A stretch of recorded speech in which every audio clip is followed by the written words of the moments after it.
नमस्कार, मैं हूं श्वेता सिंह और आप देख रहे हैं आज तक। हरियाणा में चुनावी महाभारत का मैदान सज चुका है। मुद्दों के चौसर पर दावों के पासे फेंके जा रहे हैं। सियासी परिवारों के लोग एक दूसरे पर आरोपों के तीर ताने आमने सामने खड़े हैं। निर्दलियों की भी अहम भूमिका है। क्या है हरियाणा की 90 सीटों का समीकरण? क्या है जनता के चुनावी मुद्दे? किसकी नाक दांव पर है और किसका पूरा का पूरा अस्तित्व? पेश है हरियाणा विधानसभा चुनावों पर श्वेत पत्र। भाई साहब, आप सब लोग 5 अक्टूबर को वोट डालने जरूर जाना। ये हम सबका सबसे बड़ा अधिकार है। हरियाणा में गूंज रहा है एक ही नारा। भारतीय जनता पार्टी हरियाणा के लोगों ने तय कर दिया है, एक तरफा सरकार बन रही है। सरकारें वही रिपीट होती है जो गवर्नेंस अच्छा दे या डेवलपमेंट तेजी से करे। पहली बार हरियाणा में भारतीय जनता पार्टी की सरकार रिपीट होकर के third time Bharatiya Janata party की सरकार यानी किसी पार्टी की सरकार बन रही है। भरोसा दिल से, बीजेपी फिर से।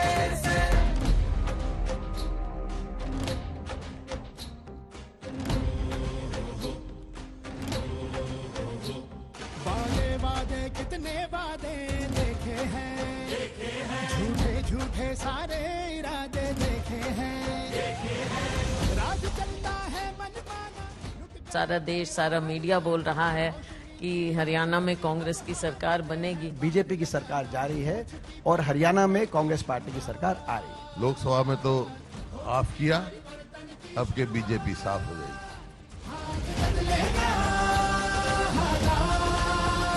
सारे मिलके बदलाएंगे और सारे मिलके बदलाएंगे प्रदेश के बिगड़े। आम आदमी पार्टी के बिना इस बार हरियाणा में सरकार नहीं बन पाई। हमारे बिना सरकार नहीं बनेगी हरियाणा की, हमारी सपोर्ट से सरकार बनेगी। आज पूरा हरियाणा कह रहा है, फिर एक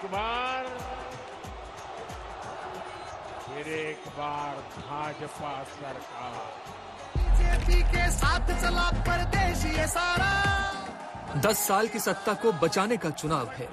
गरीब तमाम जन जन का है सम्मान, कमल आएगा खिलके। भरोसा दिल से, बीजेपी फिर से। हरियाणा में इनको घुसने दे सकते हैं क्या? आप ये गलती मत करना। 10 साल बाहर रहे तो सुधर गए होंगे, ये सुधर सकते ही नहीं जी, ये कभी नहीं सुधर सकते। 2014 से पहले अगर देखेंगे, 2014 के बाद देखेंगे, जमीन आसमान का अंतर आपको नजर आएगा 10 सालों में। हुड्डा साहब, 10 साल आप मुख्यमंत्री रहे, एक बार लिस्ट लेकर आ जाओ। फरीदाबाद के चौराहे पर विपुल गोयल चर्चा के लिए आ जाएगा। 2-2 हाथ कर लो, किसने ज्यादा विकास किया। हाथ बदलेगा। 10 साल बाद सत्ता में वापसी का चुनाव है। हाथ बदलेगा। सारा हरियाणा कांग्रेस के साथ। चुनाव में कांग्रेस पार्टी स्वीप करने जा रही है, स्वीप करने जा रही है, आंधी आ रही है। लोग इनके कुशासन से, 10 साल के कुशासन से पूरी तरह से तंग और परेशान हैं। समय का इंतजार कर रहे हैं। अब इनका सुपड़ा साफ होना निश्चित है। 10 साल के बीजेपी शासन से लोग परेशान हो चुके हैं। इन्होंने दुर्गति कर दी है शहर की। लोग बदलाव चाहते हैं। बहुमत से कांग्रेस की सरकार बन रही है।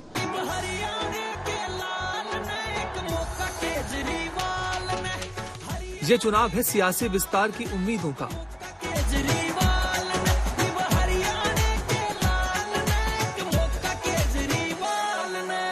ये मेरे को तोड़ना चाहते थे, लेकिन इनको ये नहीं पता मैं हरियाणा का हूँ।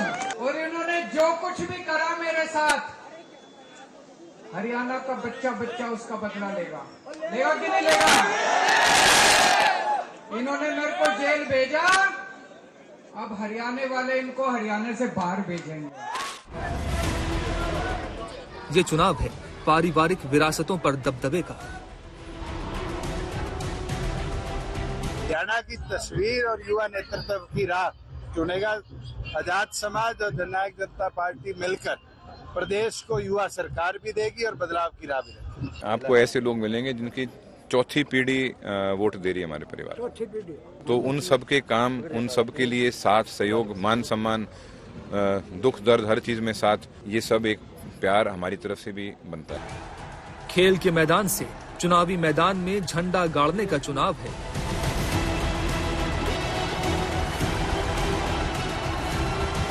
बस मेरे अपनों ने साथ दिया है, जैसे कुश्ती में जीता है, ये ऐसे भी इधर भी आशीर्वाद रखेंगे और इनके आशीर्वाद से हर जंग को हम पार कर जाएंगे। चाहे मुझे जीत मिले, चाहे हार मिले, मुझे टिकट मिले ना मिले, लेकिन हमेशा मैं भारतीय जनता पार्टी की एक साधारण कार्यकर्ता के रूप में और लोगों की सेवा करती रहूंगी। ये चुनाव है देश की राजनीति में धमक दिखाने का।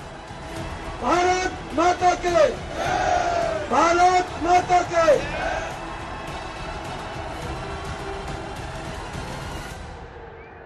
आज तो हरियाणा की आप चर्चा करते हो, हम इतनी मेहनत करेंगे देश की चाबी बनेगी। हरियाणा में सीधा मुकाबला कांग्रेस और बीजेपी का है। अगर वो जीत के इतने दावे करते हैं तो क्यों नहीं मुख्यमंत्री का चेहरा पेश करते हैं? क्योंकि पता है कि जिस दिन मुख्यमंत्री का चेहरा पेश करेंगे उस दिन कांग्रेस के टुकड़े टुकड़े हो जाएंगे। हरियाणा के चुनावी महाभारत में 3 राष्ट्रीय पार्टियों की साख दांव पर है। 2 गठबंधनों की अग्नि परीक्षा है और एक बड़ा फैक्टर निर्दलियों और बागियों का भी है। हरियाणा में 90 सीटों पर मतदान होना है। 46 नंबर है बहुमत का।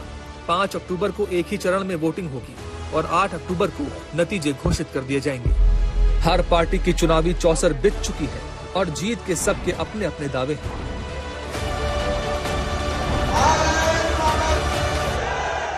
हर वर्ग आज भाजपा से नाराज है। हरियाणा में भ्रष्टाचार, महंगाई की मार, और लोगों ने तय कर लिया है कांग्रेस के नेतृत्व में हरियाणा में सरकार बनने जा रही है। इस बार हरियाणा में कमल खिलाना तीसरी बार, और उसी के लिए हम लगे हुए हैं। राजनीति के अंदर उतार चढ़ाव, बदलाव आखिरी क्षण तक होता रहता है, और मुझे तो पूर्ण विश्वास है कि इस बार हमारे जो सहयोगी है चंद्रशेखर और मेरी जो जोड़ी है, वो ताला भी हमारा होगा, चाबी भी हमारा होगा। तो हार के रास्ते पर वो चल पड़े हैं। शोर कितना ही मचा लें कि हमारी सरकार आएगी, हम इतने जीतेंगे, इतने जीतेंगे, ये शोर मचाने से फर्क पड़ता नहीं है। अब जबकि मतदान में कुछ ही दिन शेष है, ऐसे में सवाल ये है कि बीजेपी, कांग्रेस, आम आदमी पार्टी की क्या है जमीनी स्थिति? जनता के बीच क्या है चुनावी मुद्दे? क्या क्षेत्रीय दल किंग मेकर साबित होंगे? बागी प्रत्याशी किसका खेल बिगाड़ेंगे? अग्निवीर योजना समाप्त करके एक परमानेंट भर्ती की जाए सेना में। अब किसान बदला लेने के लिए तैयार है। हरियाणा में आज हवा आंधी आई हुई है कांग्रेस की। कुछ नहीं किया था, कुछ भी नहीं किया, जीरो। आज इस पार्टी के साथ किसान भी वोट की चोट पे वोट कांग्रेस पार्टी को देके सरकार कांग्रेस की बनाने जा रहे हैं। बीजेपी के सामने 10 साल की एंटी इनकम्बेंसी का भी सवाल है और पार्टी की अंदरूनी कलह भी चुनौती बनी हुई है। गुटबाजी और बड़े नेताओं की नाराजगी कांग्रेस के लिए भी मुश्किलें खड़ी कर सकती है। आम आदमी पार्टी अपनी मौजूदगी दर्ज कराने के लिए जी जान से जुटी है, लेकिन हरियाणा की चुनावी राजनीति में छोटी छोटी पार्टियों में बड़े बड़े स्टार चेहरे हैं। एक एक सीट पर एक एक वोट तक भीषण संग्राम होना तय है।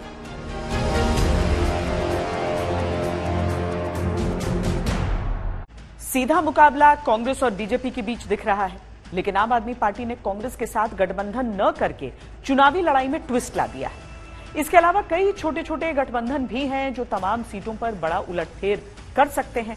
कहा जा सकता है कि किसी के लिए भी आसान नहीं है डगर कुर्सी की।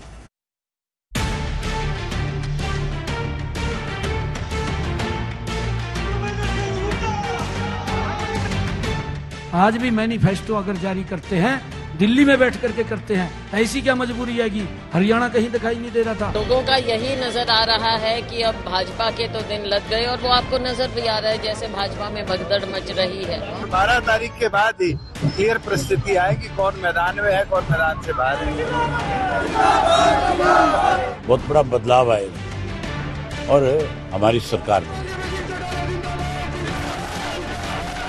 अगली जो सरकार बनेगी उसका रिमोट कंट्रोल अरविंद केजरीवाल के हाथ में होगा, हरियाणा के लाल केजरीवाल के हाथ में होगा। चुनावों के कई की फैक्टर हैं, चुनौतियों के कई मोर्चे हैं, लेकिन 5 धुरंधरों के इर्द गिर्द ये चुनाव घूम रहा है। सत्ताधारी बीजेपी, मुख्य विपक्षी दल कांग्रेस, पिछली सरकार की सहयोगी जन नायक जनता पार्टी, पुरानी पार्टी इंडियन नेशनल लोक दल और जमीन तलाशती आम आदमी पार्टी। हरियाणा की जनता बदलाव चाहती है या बीजेपी को हैट्रिक का मौका देना चाहती है? इन सवालों के जवाब भी नतीजे की शक्ल में दिखाई देंगे। लेकिन हर सीट पर जिस तरह घमासान मचा है, उससे इतना तो पता लग रहा है कि चुनौतियां किसी के सामने कम नहीं है। राहुल बाबा को अभी किसी एनजीओ ने पकड़ा दिया है कि एमएसपी बोलने से वोट मिल जाएंगे। राहुल बाबा, एमएसपी का फुल फॉर्म मालूम है क्या आपको? एमएसपी किसको कहते हैं मालूम है क्या? इस तरह का बयान किसी को शोभा नहीं देता।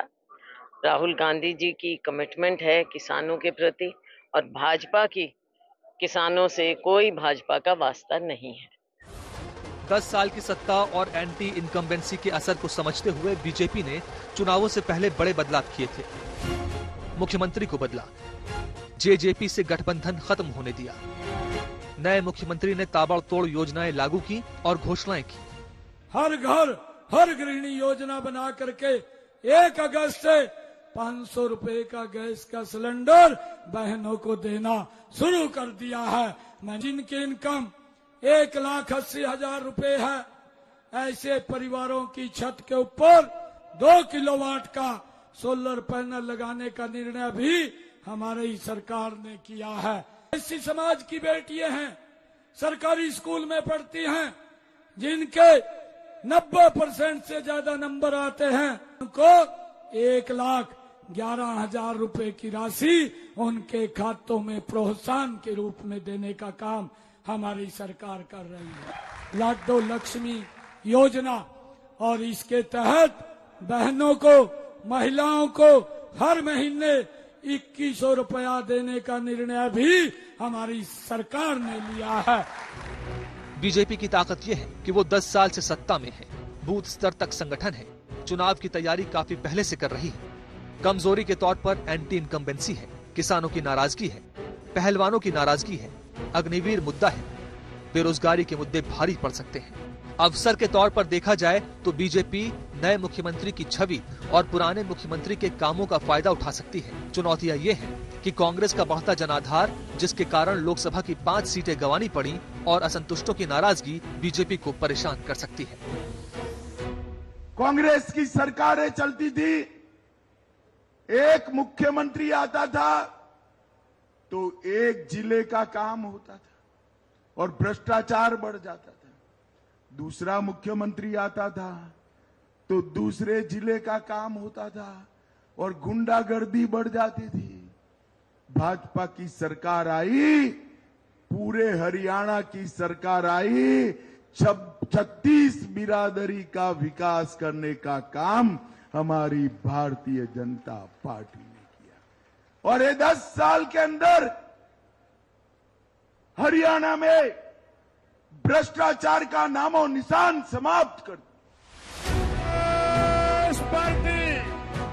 अब इसी तरह कांग्रेस को देखें तो चुनाव में कांग्रेस की ताकत अगर देखी जाए तो 2 बार के मुख्यमंत्री भूपेंद्र हुड्डा, कुमारी सैलजा जैसे नेता मतदाताओं के बड़े वर्ग पर असर डालते हैं, और अगर कमजोरी देखी जाए तो हुड्डा और सैलजा जैसे बड़े नेताओं के अलग अलग धड़े हैं। बीजेपी अब भी करप्शन के मुद्दे पर ज्यादा घेर रही है। कांग्रेस के सामने अवसर है कि वो सत्ता विरोधी लहर को अपने पक्ष में कर सकती है, और चुनौतियों के तौर पर इंडियन नेशनल लोक दल, जन नायक जनता पार्टी और आम आदमी पार्टी के अलग अलग लड़ने से वोटों का बंटवारा होने पर नुकसान हो सकता है।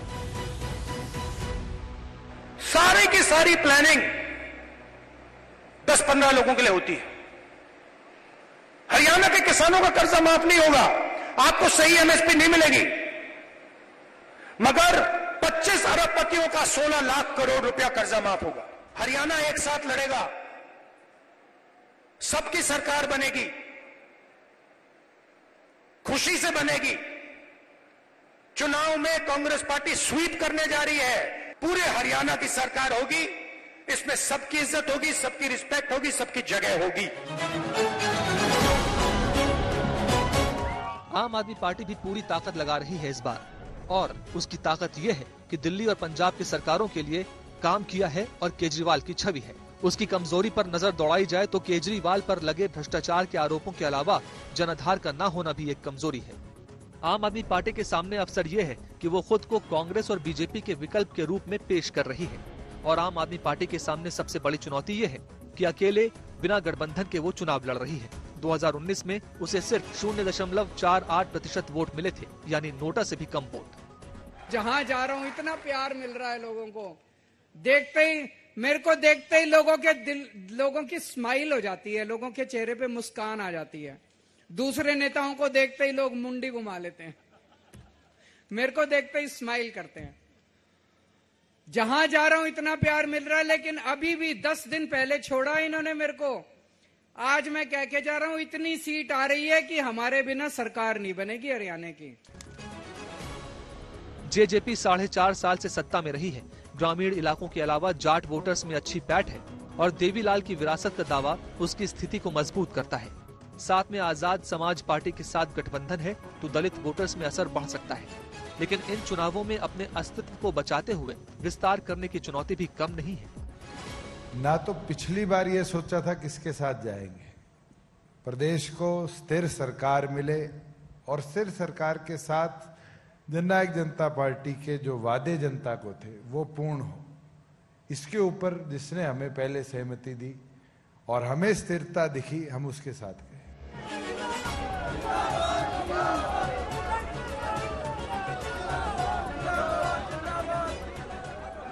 इसी तरह इंडियन नेशनल लोक दल की भी ग्रामीण इलाकों में अच्छी पकड़ है और बीएसपी के साथ गठबंधन करने के कारण दलित वोटर्स में स्थिति बेहतर हो सकती है। चुनौती अपने अस्तित्व को बचाते हुए पार्टी की स्थिति को मजबूत करना है।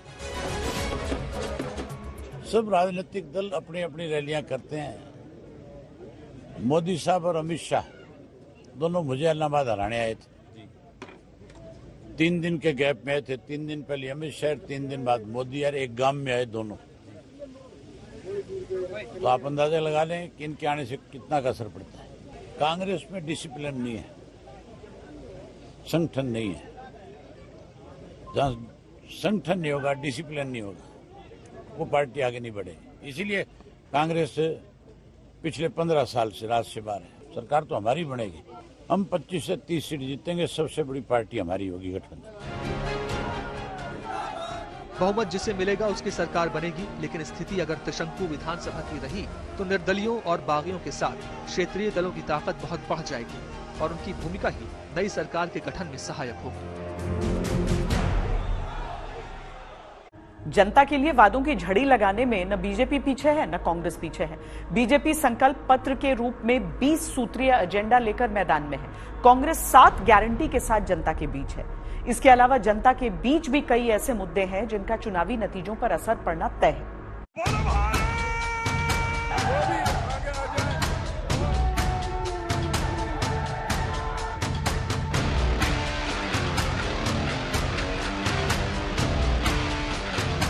कांग्रेस ने हरियाणा को दलालों और दामादों के हवाले कर दिया। सारी की सारी प्लानिंग 10-15 लोगों के लिए होती है। हरियाणा के किसानों का कर्जा माफ नहीं होगा, आपको सही एमएसपी नहीं मिलेगी, मगर 25 अरबपतियों का 16 लाख करोड़ रुपया कर्जा माफ होगा। चुनावों में मुद्दों की भरमार है। दलों के बीच खुली तकरार है। मुद्दों के मामले में म्यान से बाहर सबकी तलवार है। बीजेपी कांग्रेस को पर्ची खर्ची के मुद्दे पर घेर रही है, जिसमें नौकरी के लिए पैसा वसूलने का आरोप है। कांग्रेस इस बात को स्पष्ट करे, क्योंकि ये लोग कांग्रेस के ये कभी खिलाड़ियों के नाम के ऊपर राजनीति करते हैं, कभी सैनिकों के नाम के ऊपर राजनीति करते हैं, कभी किसानों के नाम के ऊपर राजनीति करते हैं। कांग्रेस रोजगार के मुद्दे पर बीजेपी की राज्य सरकार से लेकर केंद्र सरकार तक पर हमलावर है। अगर एक युवा गरीब है, अरबपति का बेटा नहीं है, तो ना उसे बैंक लोन मिल सकता है, ना वो बिजनेस चालू कर सकता है, ना वो पब्लिक सेक्टर में जॉब पा सकता है, ना वो आर्मी में जा सकता है। चुनाव में कई ऐसे सियासी मुद्दे बन चुके हैं जो किसी भी पार्टी के लिए हार जीत तय कर सकते हैं। बात चाहे अग्निवीर की हो या फिर किसान आंदोलन की, रेसलरों के संघर्ष की हो या फिर जाटों की नाराजगी की, हर मुद्दा सियासी है और उस पर हो रही राजनीति चरम पर है।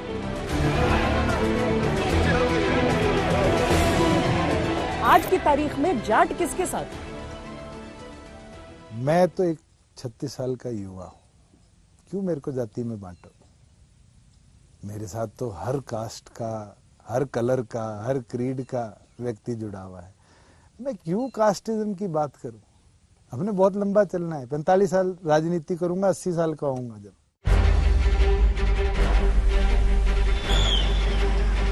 हरियाणा से देश की सेना में बड़ी संख्या में जवान निकलते हैं। इसी वजह से अग्निवीर योजना हरियाणा में एक बड़ा मुद्दा है।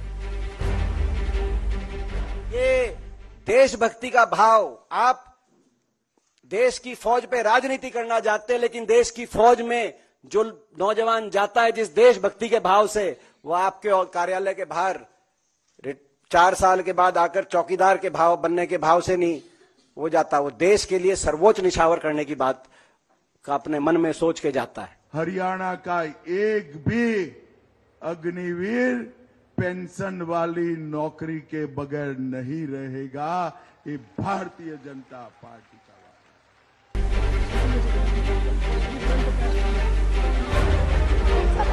विपक्ष लगातार अग्निवीर के मुद्दे पर बीजेपी को घेर रहा है, युवाओं के साथ भेदभाव का आरोप लगा रहा है। केंद्र सरकार ने इसकी संवेदनशीलता को समझते हुए बीएसएफ सीआईएसएफ में अग्निवीरों को 10% आरक्षण देने के फैसले को मंजूरी दे दी है। लेकिन हरियाणा में युवाओं के बीच ये एक बड़ा मुद्दा तो है। अग्निवीर योजना तो जो अपने बच्चे फौज में देश की रक्षा करते थे, उस रक्षा में सीमाओं पर लड़ाई लड़ते थे, हरियाणा, पंजाब, यूपी, राजस्थान के बच्चे आज में उल्टे हटने लग रहे। सरकार ने अग्निवीर को बंद करना चाहिए, तुरंत और पक्की भर्ती करो मिलिट्री की। अग्निवीर की जो योजना चलाई है सेंट्रल गवर्नमेंट ने, ये जो बहुत ही गलत है। ये हमारे देश की सुरक्षा से संबंधित है और जो ऐसी सुरक्षा जो कि पहले बहुत अच्छे तरीके से हुआ करती थी, जो अब इसके अंदर जो है बहुत ज्यादा गलत तरीके से ये योजना चलाई गई, इसका इफेक्ट भी जो हमारे हरियाणा के विधानसभा में पड़ेगा।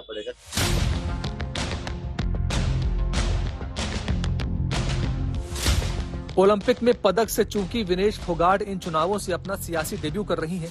इस वजह से हरियाणा में ये भी एक मुद्दा है। आज जो लोग आए हैं आगे, पॉलिटिक्स में सबको आना चाहिए। पॉलिटिकल दंगल अलग है, राजनीति का दंगल अलग है। वहां 1 to 1 लड़ाई होती है। यहाँ 2 लाख वोटर के सामने जाकर उनका विश्वास जीतने की लड़ाई होती है। बहुत अंतर होता है। योगेश्वर दत्त को बीजेपी ने दी, बबीता फोगाट को दी, संदीप सिंह को दी, और उसको किस तरह से बचाया गया। ये खिलाड़ी है, कोई ये थोड़ा ही खिलाड़ी बन गया तो राजनीति में नहीं आ सकता। कांग्रेस ने इन खिलाड़ियों के कंधे के ऊपर बंदूक रख करके, विनेश के कंधे के ऊपर बंदूक रख करके उसको यूज कर लिया। इसके अलावा विनेश फोगाट खुद अब किसानों का मुद्दा उठा रही है। हरियाणा की पहचान विश्व स्तरीय पहलवानों से भी है। इसी वजह से विनेश फोगाट वर्सेस ब्रिजभूषण विवाद भी एक चुनावी मुद्दा है।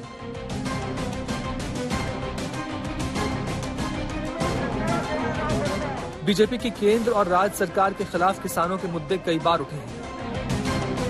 इन चुनावों में भी इनकी गूंज सुनाई दे रही है। मुख्यमंत्री नायब सैनी ने फसलों पर एमएसपी देने का ऐलान जरूर किया है, लेकिन किसानों का आरोप है कि जिन फसलों पर एमएसपी देने की बात हो रही है, उसमें कई ऐसी फसलें हैं जो हरियाणा में उगाई तक नहीं जाती। इसी वजह से किसानों का मुद्दा भी इस बार निर्णायक रहने वाला है। मैंने 14 फसलें एमएसपी पर खरीदी है और सैनी साहब मुख्यमंत्री बन गए, इन्होंने आके उसको 14 की 24 कर दी। और अशोक जी तो नरवाना के हैं, पड़ोस में। मुझे ये तो बता दो, अपने यहाँ नारियल बिकता है, अपने यहाँ जूट हो सकता है? सैनी साहब ने ये 2 प्रोडक्ट भी ऐड करा दी।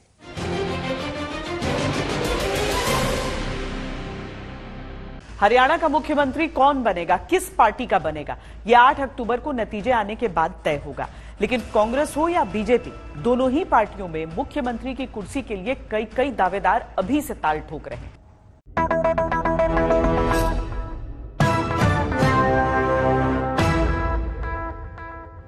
इस बार अपनी सीनियरिटी के दम पर मैं मुख्यमंत्री पद का दावा करता हूँ। मुख्यमंत्री तो देखो पार्टी तय करता है, लेकिन पार्टी भी जनता की विशेष के खिलाफ नहीं जा सकती। हर व्यक्ति अपने प्रांत का नेतृत्व करना चाहता है, मैं भी नेतृत्व करना चाहता हूँ। मेरी भी इच्छा थी तो उसमें है भी, अभी भी मैं ये थोड़ा कहूँगी कि नहीं है। एक मुख्यमंत्री पद है, सूझे वाला शैलजा जी, बड़े हुड्डा और छोटे हुड्डा में भी लड़ाई चल रही है भाई। कुर्सी एक, दावेदार कई। मेरी भी इच्छा थी। बीजेपी के अंदर 3 दावेदार, कांग्रेस के अंदर भी कई ख्वाहिशमंद। हरियाणा के दंगल में सीएम पद की रेस में कई खिलाड़ी हैं। आला कमान का हुक्म सर आंखों पर लिए है, लेकिन तमन्ना है कि बस एक बार मौका मिल जाए। हरियाणा की 90 विधानसभा सीटों के लिए 5 अक्टूबर को मतदान होगा और 8 अक्टूबर को नतीजे घोषित होंगे। बीजेपी नायब सैनी के चेहरे पर चुनाव लड़ रही है। गृह मंत्री अमित शाह ने रैलियों में ये बात स्पष्ट भी की। मोदी जी के नेतृत्व में, नायब सिंह सैनी के नेतृत्व में हरियाणा की जनता का हम विश्वास। लेकिन इसके बावजूद बीजेपी के नेताओं की दावेदारी जारी है। बीजेपी की तरफ से मुख्यमंत्री पद के लेटेस्ट दावेदार हैं हरियाणा सरकार के पूर्व गृह मंत्री अनिल विज, जो अपनी सीनियरिटी को आधार बताते हुए सीएम की कुर्सी मांग रहे हैं। अंबाला के लोग भी, मैं जहां जहां गया हूं, मुझे कह रहे हैं कि आप सीनियर मोस्ट हो, आप सीएम क्यों नहीं बने। तो लोगों की मांग पर इस बार अपनी सीनियरिटी के दम पर मैं मुख्यमंत्री बनने का दावा पेश करूंगा। सरकार बनाती है, पार्टी बनाती है या नहीं बनाती, परंतु अगर बना दिया मुझे मुख्यमंत्री इस प्रदेश का, मैं हरियाणा की तकदीर बदल दूंगा, मैं हरियाणा की तस्वीर बदल दूंगा। अनिल विज को नायब सैनी के मंत्रिमंडल में भी जगह नहीं मिली थी। फिलहाल वो अंबाला कैंट विधानसभा सीट से बीजेपी के उम्मीदवार हैं। मंत्री जी अनिल विज ने एक बयान दिया कि मैं सीनियर लीडर हूँ बीजेपी का और मैं मुख्यमंत्री बनना चाहता हूँ। अच्छा है। अनिल विज से पहले केंद्रीय मंत्री राव इंद्रजीत सिंह ने भी ऐसा ही दावा किया था। आज के दिन अमित भाई ने ये कह रखा है कि भाई आज के दिन हम ये चुनाव सैनी साहब के नेतृत्व के अंदर लड़ेंगे। अब जनता के हाथ के अंदर बॉल है। अगर हमारे को बहुमत देती है और हमारे को इस दक्षिण हरियाणा से बहुमत अच्छी खासी तौर के ऊपर मिलता है, एमएलए मिलते हैं, तो उसके अंदर एमएलए भी अपना राय रखेंगे। और जो मैं समझता हूं कि अगर हमारे यहाँ से मेरे को समर्थन और मेरे एमएलए को समर्थन मिलता है, तो इस क्षेत्र का जो प्रभाव है उसका मेरे ख्याल से आशीर्वाद भी केंद्रीय नेतृत्व देगा। लेकिन बीजेपी ऐसे दावों को सीधे सीधे खारिज कर रही है। ये हमारी पार्टी का जो मामला है, हम जानते हैं, हमको पता है कि किस कार्यकर्ता ने क्या योगदान किया। हर एक का योगदान अतुलनीय है, लेकिन यहाँ पर पार्टी का सामूहिक फैसला जो होता है उस फैसले के साथ हम चलते हैं। हमारी पार्टी की लोकतांत्रिक व्यवस्था है। उधर कांग्रेस के खेमे में भी बस एक ही गाना बज रहा है, कुर्सी बुला रही है, धड़कन बढ़ा रही है। कांग्रेस आला कमान ने सीएम पद के लिए किसी भी नाम की अभी तक घोषणा नहीं की है, लेकिन कई नेताओं के दिलों में सीएम बनने के अरमान पल रहे हैं। पार्टी की ओर से आप सबका यहाँ मैंने जैसा कहा, व्यक्तिगत महत्वाकांक्षा जीवन का हिस्सा है, नहीं तो फिर हमको हरिद्वार जाकर बाबा बन जाना चाहिए, वो तो हम हैं नहीं। बनना चाहते हैं मुख्यमंत्री। हर व्यक्ति अपने प्रांत का नेतृत्व करना चाहता है, मैं भी नेतृत्व करना चाहता हूं, पर मेरी महत्वाकांक्षा मेरी पार्टी से बड़ी नहीं, मेरी पार्टी मुझसे बड़ी नहीं।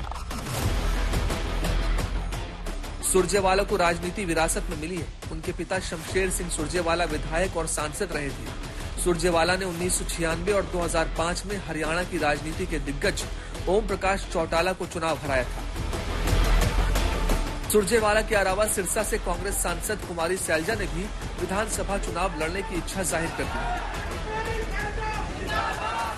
What is Sailja? सैलजा ठीक है, नाम है, लेकिन सैलजा की एक जर्नी है, एक कुछ लोग हैं जैसे जो साथ लगे हुए हैं, और 3 पीढ़ी हमें भी हो गई यहाँ तक पहुँचने में, तो सिर्फ सैलजा की बात नहीं। लेकिन जैसा मैंने कहा, केवल अपने लिए नहीं होता, पूरे समुदाय के लिए एक नई सोच लाने के लिए और हरियाणा में एक अपना विजन लाने के लिए सबकी इच्छा हो सकती है। उसमें मेरी भी इच्छा थी, तो उसमें है भी। अभी भी मैं ये थोड़ा ही कहूंगी कि नहीं है।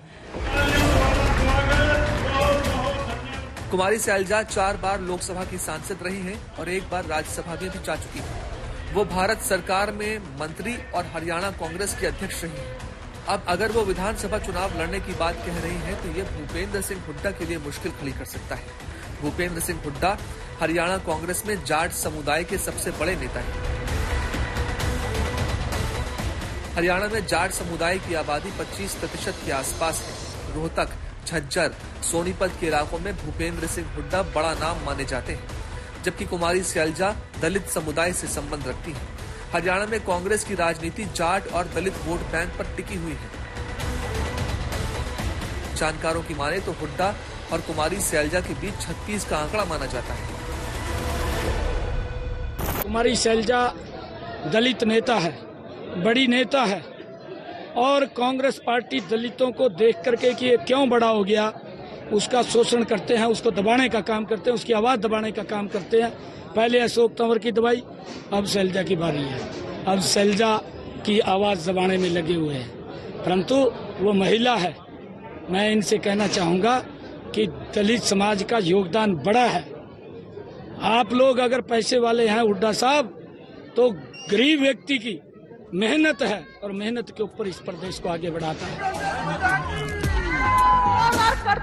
हरियाणा में वोटिंग में कुछ ही दिन का वक्त बचा है। कांग्रेस और बीजेपी के नेताओं के बयान राजनीतिक गलियारों में गूंज रहे हैं, लेकिन आखिरी फैसला तो दिल्ली से ही होना है। में ही बनाई जाती है और भाई बिल्लू के पार्टी की सरकार पूर्ण बहुमत के साथ बनाएंगे। एक दौर था जब हरियाणा की राजनीति के बारे में कहा जाता था कि हरियाणा के 3 लाल, भजन लाल, बंसी लाल, देवी लाल। अब इन परिवारों के कई लोग चुनावी मैदान में तो हैं, और कई जगह स्थिति ऐसी हो चली है कि दादा के सामने पोता, चाचा के सामने भतीजा चुनाव लड़ रहा है। ये चुनाव कई मजबूत राजनीतिक खानदान की राजनीति के लिए नाक का सवाल बन चुका है।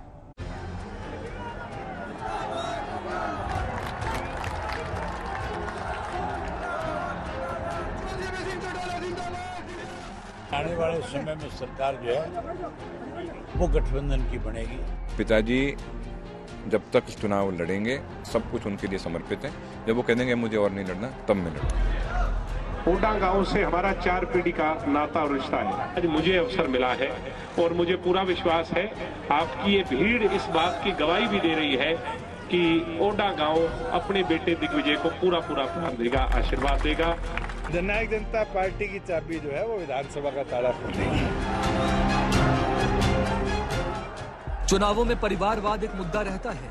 परिवारवाद को लेकर जो राजनीतिक परिभाषाएं गढ़ी जाती हैं, उनकी झलकियां भी अक्सर उम्मीदवारों के तौर पर नजर आती हैं। लेकिन हरियाणा के इस चुनाव में परिवार की झांकियां हैं। राज्य के 3 सबसे प्रभावशाली परिवारों के सदस्य इन चुनावों में अहम भूमिका निभाने जा रहे हैं। तीनों परिवारों के 13 सदस्य चुनाव में हैं। पूर्व मुख्यमंत्री और उप प्रधानमंत्री रहे देवीलाल के परिवार के 8 सदस्य चुनाव लड़ रहे हैं।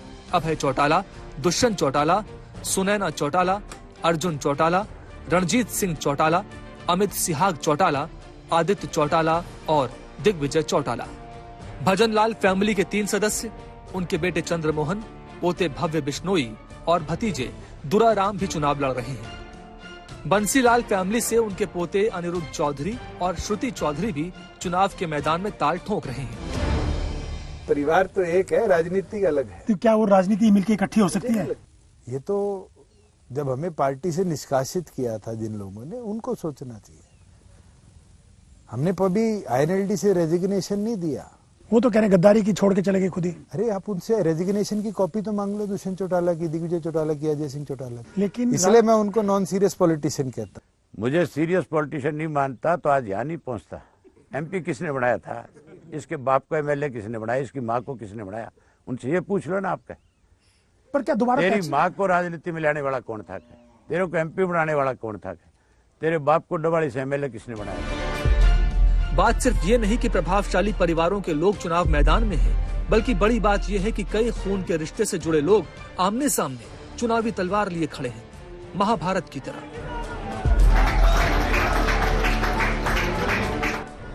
पंजाब से लगती डबवाली सीट पर चौटाला परिवार के 2 सदस्य आदित्य देवीलाल चौटाला और दिग्विजय चौटाला आमने सामने हैं। ये दोनों रिश्ते में चाचा भतीजे लगते हैं। देवीलाल की पार्टी इंडियन नेशनल लोक दल से निकलकर बनी जन नायक जनता पार्टी ने अपने प्रधान महासचिव दिग्विजय चौटाला को मैदान में उतारा है। आदित्य इंडियन नेशनल लोक दल से प्रत्याशी हैं। इसी तरह भिवानी जिले की तोशाम विधानसभा सीट पर राज्य के पूर्व मुख्यमंत्री बंसीलाल की पोती श्रुति चौधरी बीजेपी के टिकट पर चुनाव मैदान में है। वहीं कांग्रेस ने बंसीलाल के पोते और रणबीर महिंद्रा के बेटे अनिरुद्ध चौधरी को टिकट दिया है। दोनों रिश्ते में भाई बहन हैं। तोशाम में दोनों बंसीलाल की राजनीतिक विरासत हासिल करने की लड़ाई में है। ये लड़ाई हरियाणा विधानसभा में पहुंचने की और कांग्रेस पार्टी और बीजेपी की लड़ाई है। मैं इसको इसके अलावा किसी और रूप में नहीं देख रहा।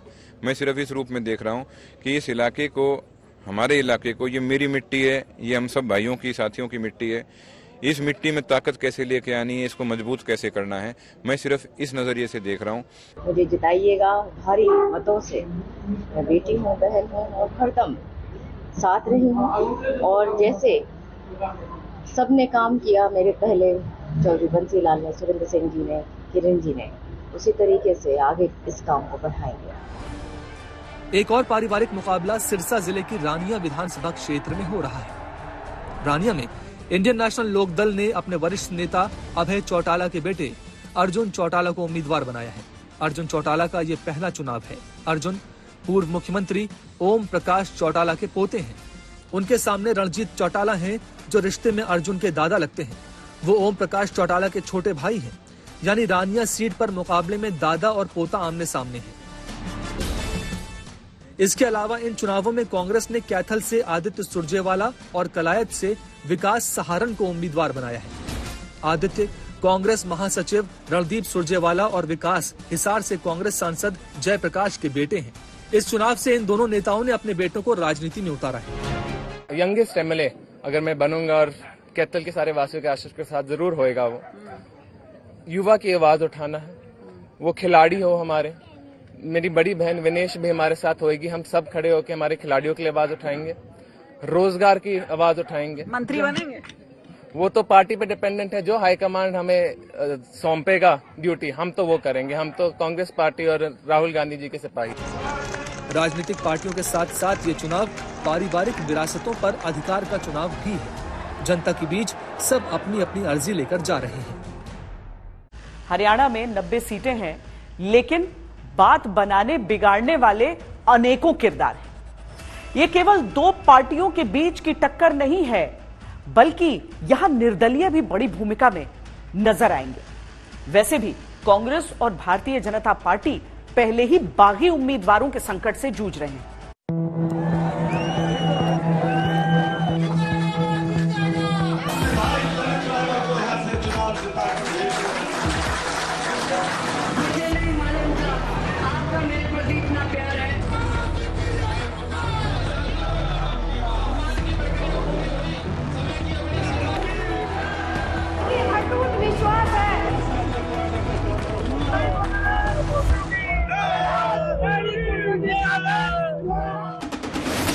राज्य की 90 विधानसभा सीटों के लिए कुल 1031 प्रत्याशी चुनाव लड़ रहे हैं, लेकिन इनमें 462 निर्दलीय उम्मीदवार मैदान में हैं। सीधा मुकाबला भले बीजेपी कांग्रेस के बीच दिख रहा हो, लेकिन बड़ी संख्या में निर्दलियों के चुनाव लड़ने से कई सीटों पर लड़ाई बेहद दिलचस्प हो गई है।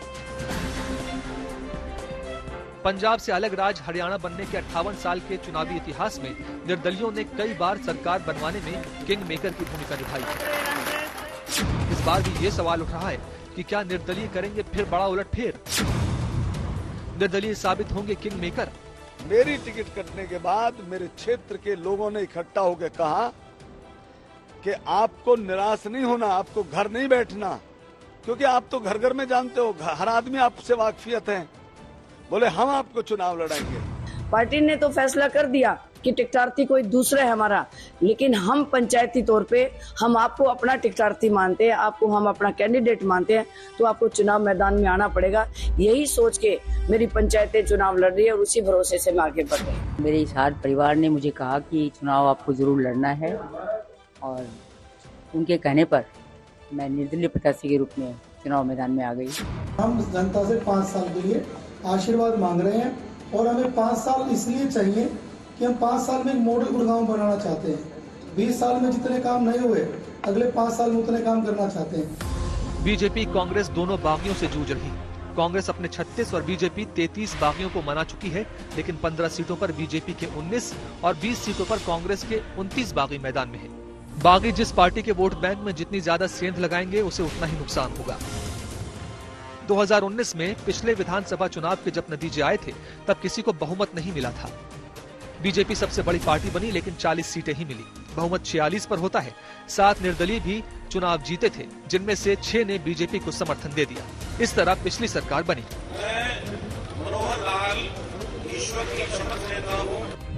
निर्दलीय हरियाणा सरकारों में हमेशा से काफी महत्वपूर्ण रहे। मेरी प्यारी बहनों, मैं तो यहाँ से निर्दलीय प्रत्याशी के रूप में खड़ी हुई। हरियाणा के इतिहास में अब तक 117 निर्दलीय विधायक चुनकर विधानसभा पहुंच चुके हैं और इनका रोल सरकारों में काफी दमदार भी रहा है। 1982 में 16 विधायकों के बूते भजनलाल मुख्यमंत्री बने थे। भूपेंद्र हुड्डा ने 2009 में 7 निर्दलियों के समर्थन से कांग्रेस की सरकार बनाई थी।